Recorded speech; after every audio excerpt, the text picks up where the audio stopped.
میرا دل بدل دے، میرا دل بدل دے۔ بسم اللہ الرحمن الرحیم، نحمدہ ونصلی علی رسولہ الکریم۔ کارگزاری کے سلسلے کو آگے بڑھاتے ہوئے آپ کے سامنے میسیج ٹی وی کی طرف سے ایک بار پھر حاضر ہیں۔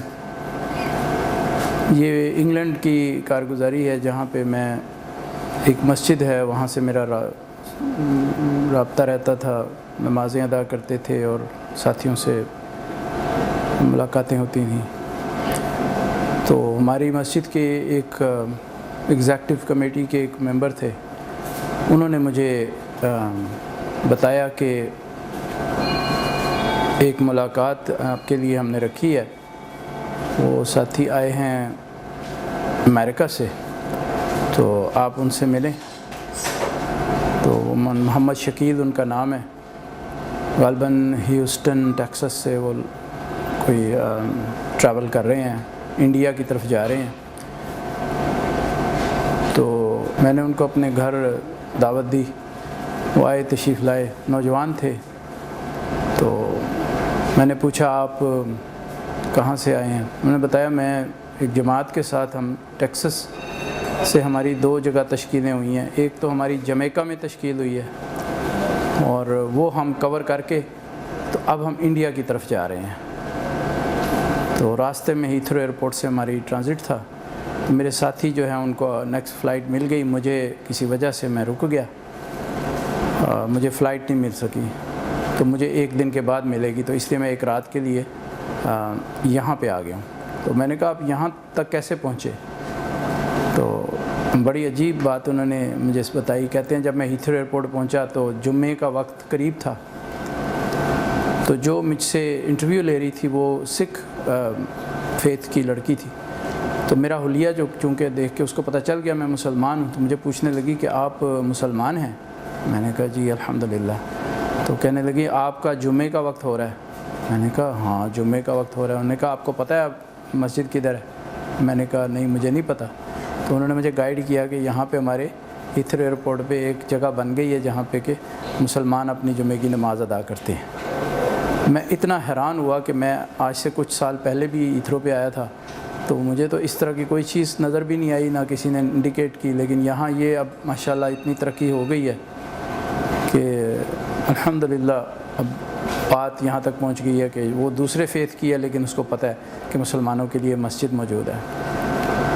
تو وہاں میں نے جمعہ ادا کیا، تو پھر مجھے ایک ساتھی وہاں مل گیا، اس نے کہا کہ آپ کہاں سے آئے ہیں؟ میری بات چلی تو میں نے بتایا میں رات کے لیے آیا ہوں ادھر، مجھے کسی ہوٹل۔ انہوں نے کہا آپ ہوٹل میں کیوں جا رہے ہیں؟ آپ اللہ کے راستے میں، آپ مسجد میں چلے جائیں۔ تو میں نے کہا جی کون سی مسجد میں جاؤں؟ انہوں نے مجھے پھر آپ کی مسجد کی طرف ڈائیورٹ کیا کہ یہاں پہ اکثر جماعتیں آتی ہیں، تو آپ اس مسجد میں ادھر آیا تو میں حیران رہ گیا۔ وہ سامنے بیٹھے ہوئے تھے ساتھی، انہوں نے مجھے کہا جی بسم اللہ اہلاً سہلاً، آپ کہاں سے تشریف لائیں؟ میں نے بتایا میں اس جماعت کے ساتھ۔ انہوں نے مجھے ہاتھوں ہاتھ لیا، انہوں نے کہا جی آپ یہیں رکیں، آپ 1 دن نہیں 2 دن رکے۔ میں حیران رہ گیا کہ لندن میں کتنا الحمدللہ اللہ تعالیٰ نے دین کے کام کو فروغ دیا ہے۔ اس کے پیچھے جو نقل و حرکت تھی وہ وہی تھی جس نقل و حرکت میں یہاں پہنچا تھا۔ تو الحمدللہ پھر جب میں نے دیکھا کہ ساتھی ماشاءاللہ بڑے محرک ہیں، تو میں نے ان سے کہا جی میری ملاقاتیں کرائیں، تو انہوں نے پھر آپ کا نام بھی لیا۔ تو میں نے انہیں کہا جی آپ کی بڑی مہربانی، آپ میرے پاس آئے ہیں، تو کچھ بتائیے اپنے بارے میں۔ کہتے ہیں میں ابھی جہاں سے ہو کے آ رہا ہوں 10 دن ہمارے لگے ہیں جمیکا میں۔ تو ادھر کی انہوں نے مجھے عجیب کارگزاری سنائی۔ کہتے ہیں جب ہم وہاں پہ پہنچے تو وہاں کی گلیاں اور وہاں کے جو بازار تھے انہی میں ایک چھوٹی سی ایک مسجد تھی۔ اس مسجد کا کوئی حالات ہی نہیں تھے، وہ مسجد تو لگتی نہیں تھی کیونکہ خالی بیچ میں کچھ ایسے ہی چیزیں پڑی ہوئی ہیں۔ ہم نے جا کے اس مسجد میں تھوڑا سا اس کو صفائی صفائی کر کے ادھر کچھ انتظام کیا، نماز شروع کی، کوئی بھی نہیں آیا۔ تو ایک بوڑھا آدمی وہاں آیا، اس نے کہا جی آپ کون ہیں، کدھر سے آئے ہیں؟ یہاں تو مسجد میں یہ مسجد جو ہے یہ تو بالکل استعمال میں نہیں ہے، آپ کو تو بڑی تکلیف ہوگی ادھر۔ ہم نے کہا جی ہم اللہ کے راستے میں، ہمیں کوئی تکلیف نہیں، اللہ ہماری حفاظت کرتے ہیں۔ تو میں نے کہا عجیب بات ہے، اللہ کے راستے میں میں نے کبھی سنا نہیں۔ تو ان سے بات چلی تو انہوں نے کہا کہ واقعی آپ بات ٹھیک کر رہے ہیں، ہم لوگ بہت پیچھے چلے گئے ہم نے ایک دوسرے سے بات کرنی چھوڑ دی, ہم نے ایک دوسرے کو دین کا پیغام دینا چھوڑ دیا. اللہ تعالیٰ نے آپ کو اتنی دور سے بھیجا ہے, ہم بڑی خوشی ہے ہمیں, چلے میں آپ کی کچھ ملاقاتیں کراتا ہوں. وہ بیچارہ بوڑھا سا آدمی ہمیں لے کے جب گلیوں میں چلا تو گلیوں میں جو لڑکے تھے وہ سارے میوزیکل مائنڈیڈ, جس طرح کے ہپ ہاپ اینڈ سٹف, اور ان کو کوئی تعلق ہی نہیں دین سے. وہ جا رہے ہیں, ان کے کانوں پہ وہ لگے ہوئے ہیں جو ہیڈ فونز ہوتے ہیں, میوزک سنتے ہوئے جا رہے ہیں, کچھ میوزک بولتے ہوئے جا رہے ہیں, اور اتنا پک پاکرنگ ہے ادھر, مطلب مگنگ اور یہ سارا کچھ اتنا عام تھا کہ ہمیں پہلے ہی انہوں نے کہا جی آپ اپنی پاکٹس کی حفاظت کریں, کوئی ویلیوبل جیب میں نہ رکھیں. تو ہم گلیوں میں چل رہے ہیں, ہمیں دیکھ کے لوگ hey where are you from, who are you don't look like from this planet, اس طرح کی باتیں وہ اپنے لہجے میں ہمیں طنزیں کر رہے ہیں. تو ہم چپ کر کے گزر رہے ہیں. تو پھر بیچ میں ہمارے ایک ساتھی نے کہا بھی دیکھیں آپ ان سے بات تو کریں. تو ہمیں بھی وہ امریکن لینگویج تو آتی تھی, جو ان کی زبان جو جمیکن لینگویج ہے, جو کہ اس کی سارٹ آف ایک میچنگ ہمارے پاس کنورسیشن لیول تو تھا اس کا. لیکن ہم نے سوچا کہ ان سے کیا بات کریں. انہوں نے کہا کیوں نہیں بات کریں, انہی سے تو بات کرنے آئے ہیں. پھر ہم نے ان سے جب بات کی تو وہ آگے سے کہنے لگے you don't look like somebody I like, I fancy talking to, you're different man, look at yourself, ایسے بولنے لگے. ہم نے کہا بھئی دیکھیں ہم بھی مسلمان ہیں, یہ ہماری تہذیب ہے, یہ ہمارا کلچر ہے, ہمارا سنتیں ہیں جس پہ ہم ہیں, اور ہم اس پہ خوش ہیں الحمدللہ. پھر انہوں نے کافی ہمیں اس طرح کی طنز اور مزاح فیس کرنے پڑے. پھر میرا ایک مزاج تھا کہ میں تھوڑا سا میوزیکل مائنڈیڈ رہا ہوا تھا پہلے, تو میں نے سوچا ان کو میوزک کی درجے میں کیوں نہ لیا جائے. تو میں نے اس کو ایک جا رہا تھا, میں نے اس کو کہا hey what are you listening. میں نے اسے جب بات کی تو حیران ہو گیا, میں تو دیکھنے لگا hey you speak English. میں نے کہا yes of course I speak, I'm American. کہا are you American? You don't look like American, man. What have you done to yourself? یہ تو لگتا نہیں ہے امریکن, تو نے اپنے آپ کو کیا کر لیا. میں نے کہا بھائی میں مسلمان ہوں. You mean you're Muslim? میں نے کہا یار مسلم نہیں ہوتا, مسلم ہوتا ہے, اسلام. تو کہا yeah same, but man what are you trying to say? میں نے کہا دیکھو ہمارے پاس بھی ایک ایسا کلام ہے جس کو ہم بولتے ہیں تو دنیا مشہور ہو جاتی ہے, دنیا ردم میں آتی ہے, دنیا اس کو پسند کرتی ہے. We are rhythmic, we know how to speak, we know how to deliver the message in a musical language. Shall I start? Man, what are you trying to do? You don't look like me. How can you play music? You don't have instrument. میں نے کہا بھائی دیکھو ضروری نہیں ہے کہ instrument سے ہی بات سمجھائی جائے, میں آپ کو سر میں بات سمجھاتا ہوں. وہ کہنے لگا yeah man that makes sense, go ahead. معاف کیجیے گا, میں ان کے لہجے کو ذرا بتانا چاہ رہا ہوں کہ ہمارے اللہ کے راستے میں جو نکلتے ہیں ان کو کیسی چیزیں ان کو فیس کرنی پڑتی ہیں, اور کس طرح سے ان کو لوگوں کو مائل کرنا پڑتا ہے, کتنی ایفرٹ کرنی پڑتی ہے, کتنا دماغ استعمال کرنا پڑتا ہے, کتنی فزیک یوز کرنی پڑتی ہے, کتنا باڈی لینگویج یوز کرنی پڑتی ہے. It's not an easy job. جس کو ہم سمجھ رہے ہیں نا یہ بیچارے پگڑیاں اور کندھے پہ کپڑے پہن کے دنیا میں پھر رہے ہیں, یہ عام لوگ نہیں ہیں, میرا مطلب یہ ہے کہنے کا. They go and they find out the way to insist, to deliver the message. And they have ability. اللہ پاک نے ان کو ایسے اسی قابل بنایا. تو یہ صحابہ کا کردار تھا, وہ یہی تھا. وہ دنیا کے مختلف حصوں میں جاتے تھے, they didn't know, وہ تو کبھی ادھر گئے بھی نہیں ہوئے تھے, ان کو تو پتہ بھی نہیں تھا یہ آگے کیا آنے والا ہے. تو لیکن وہ جا کے ایڈجسٹ کرتے تھے اور میسج اکراس کرتے تھے. یہ وہی نظام ہے جو ہم جیسے ناکارہ لوگ جن کو کچھ نہیں آتا جاتا اللہ پاک نے سکھایا اپنے علم سے, اور ہم اس طرف تو وہ شکیل بھائی کہنے لگے کہ میں نے اسے کہا look I sing for you and you listen. وہ کہتا ہے yeah man go ahead. میں اس کو سڑک کے کنارے پہ لے گئی. میں کہا you sing something which is just nothing but few words. I am singing something which will give you a heavy message. کہتے ہیں گو ہیڈ. تو میں نے شروع کیا, میں نے کہا ایسے, میں نے ہاتھ اٹھایا, میں نے ایسے اس کو جیسے وہ کرتے ہیں نا یوں کر کے لے میں لاتے, میں نے کہا الحمدللہ رب العالمین. تو میں نے جب اس کی طرف دیکھا تو کہا yeah that sounds good, where you get it from? یہ تو بڑا اچھا لگ رہا ہے, تجھے کہاں سے ملا؟ میں نے کہا یہ ہمارا ردمیٹک قرآن ہے جس کا ردم پوری کائنات پہ حاوی ہے، اس جیسا ردم کہیں ہو ہی نہیں سکتا۔ میں نے جب اسے یہ بات کی کہتے ہیں I want to listen more، میں کہا ادھر نہیں، چل میرے نال۔ وہ جو طریقہ ہے ان کا، تھوڑا سا لالچ دے کے، تھوڑا سا پھنسا پھسو کے مسجد لے کے جاؤ۔ ہم نے تو اللہ سے جوڑنا ہے نا، اپنے سے تو جوڑنا نہیں ہے، مقصد تو یہ ہے کہ ان کو اللہ کی طرف لے چلیں۔ تو لے کے میں اس کو جناب مسجد میں آ گیا۔ اب میں نے بیٹھ کے پوری سورہ فاتحہ اس کے ساتھ نا سر میں اس کو سنائی۔ وہ کہنے لگا مجھے یہ سکھا، میں پاگل ہو گیا ہوں یہ سن کے۔ تو میں نے کہا تو اکیلا نہیں بھاگ، یہ جس نے بھی سنا، یہ تو ابو جہل بھی چھپ چھپ کے سنتا تھا جی، یہ تو عمر رضی اللہ عنہ اسلام لانے سے پہلے چھپ کے سنا کرتے تھے۔ ان کو، وہ بھی شاعر لوگ تھے، وہ بھی ردمیٹک تھے، ان کو بھی پتہ تھا کہ اچھی چیز کیسے سنائی جاتی ہے، کیسے سنی جاتی ہے۔ They used to go mad at this کلام۔ اللہ کے نبی صلی اللہ علیہ وسلم مکہ کے اندر کلام پڑھ رہے ہوتے تھے، یہ لوگ دیواروں سے چھپ کے سن رہے ہوتے تھے۔ وہ تو بڑے بڑے لوگ بنے، عمر رضی اللہ عنہ کیا سے کیا بن گئے۔ تم تو بالکل آج کے دور کے انسان ہو، تم اگر تھوڑی سی توجہ دو گے اللہ پاک تمہارے اوپر بھی کرم کرے گا۔ اس نے میرے ساتھ بیٹھ کے سورہ فاتحہ ریپیٹ کی۔ تو میں نے کہا اس کا زیادہ فائدہ لینا چاہتا ہے، اس سے بھی زیادہ؟ کہتے یہ مین I want to know more۔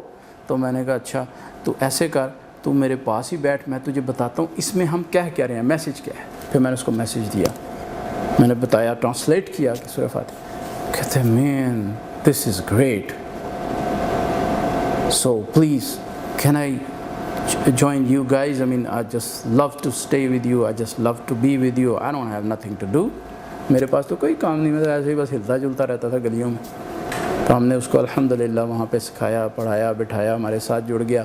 ایک دو دن اس نے ہمارے ساتھ گزارے، پھر ہمیں کہنے لگا کہ آپ لوگوں کو شاید پتہ نہیں ہے کہ جس طرح آپ مسلم ہیں، یہاں سے 300 کلومیٹر دور ایک بستی ہے، وہاں بھی آپ جیسے لوگ ہیں۔ Now I can understand, now I have the feelings, where are you from? Now the people that you concerned with, وہ بھی ہیں لیکن they are far away from here, and there is no transportation other than one ding dong type of bus service, which might take you to the destination, might not. And listen, the second thing about the food, they don't have nothing to eat. They only have one crop in the fields. I don't know what kind of crop is this. I just went once there. You can eat only one time. They boil it and they eat it 3 times a day, and that's what they have. So when you go there, make sure you have your own food with you. آپ اپنا سامان ساتھ رکھ کے جائیں۔ ان کے پاس کوئی آپ کے کھانے پینے کی چیزیں نہیں ہیں، ان کے پاس ایک ہی قسم کی فصل اگتی ہے، اسی کو بوائل کر کے کھاتے ہیں۔ تو ہم نے مشورہ کیا، تو امیر صاحب نے کہا دیکھو بھائی، اگر تو تم چاہتے ہو کہ اس کو محنت کے طور پہ کرو تو کچھ نہ لے کے جاؤ، چلو چل کے ان کی طرح کھاتے ہیں۔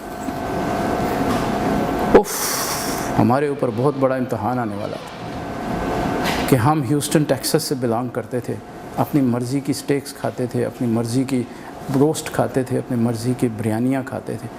آج ہمارے پر یہ وقت آنے لگا کہ انہوں نے کہا کہ ایسے ہی چلو، کچھ نہ لے کے جاؤ، جو وہ کھا رہے ہیں وہ کھا کے ان کے ساتھ کام کرو، پھر دیکھو۔ تو یہی ہوا، ہم وہاں سے بس میں بیٹھے تو کہتے ہیں کہ میں یقین دلاتا ہوں آپ کو کہ اس قسم کی بس نہ میں نے کبھی دیکھی نہ سنی۔ اس بس میں کیا کیا مسئلے تھے، جو مسافر تھے وہ کس قسم کے تھے، ہم کیسے ایڈجسٹ کیے اس کے اندر، اور تقریباً وہ آدھے دن سے زیادہ کا سفر تھا جب ہم وہاں پہنچے۔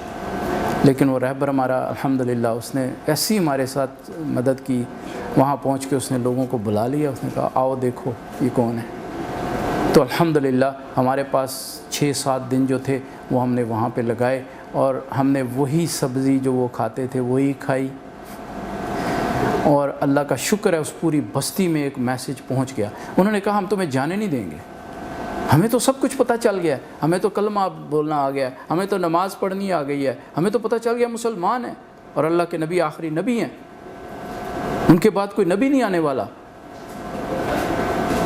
اور ہمارا یہ کام ہے، یہ تو ہمیں پتہ چل گیا۔ اب آپ لوگ چلے جائیں گے تو ہم کام چھوڑ دیں گے، اب پلیز ہمارے ساتھ رہیں۔ ہمارے بھی آنسو نکل آئے، ان کے بھی آنسو، لیکن ہماری تشکیل تھی آگے، ہم تو ایک سسٹم میں چل رہے ہوتے ہیں۔ تو ہم نے اپنے ہیڈ آفس فون کیا، ہیڈ آفس مطلب مرکز ادھر جو ٹیکسس میں جو مرکز تھا وہاں ہم نے فون کر کے انہیں اطلاع کی کہ دیکھیں اس طرح یہاں پہ ایک علاقہ ہے، یہاں کم از کم 40 دن کی جماعت صرف اس علاقے کے لیے چاہیے. بہت لوگ ہیں جن کو ابھی دین کی طرف آنا ہے، لیکن ان کو اس طرف لانے کے لیے وقت بھی چاہیے اور لوگ بھی چاہیے. تو آپ ایک جماعت تیار کریں 40 دن کی، ہم لوکیشن بھیج دیتے ہیں.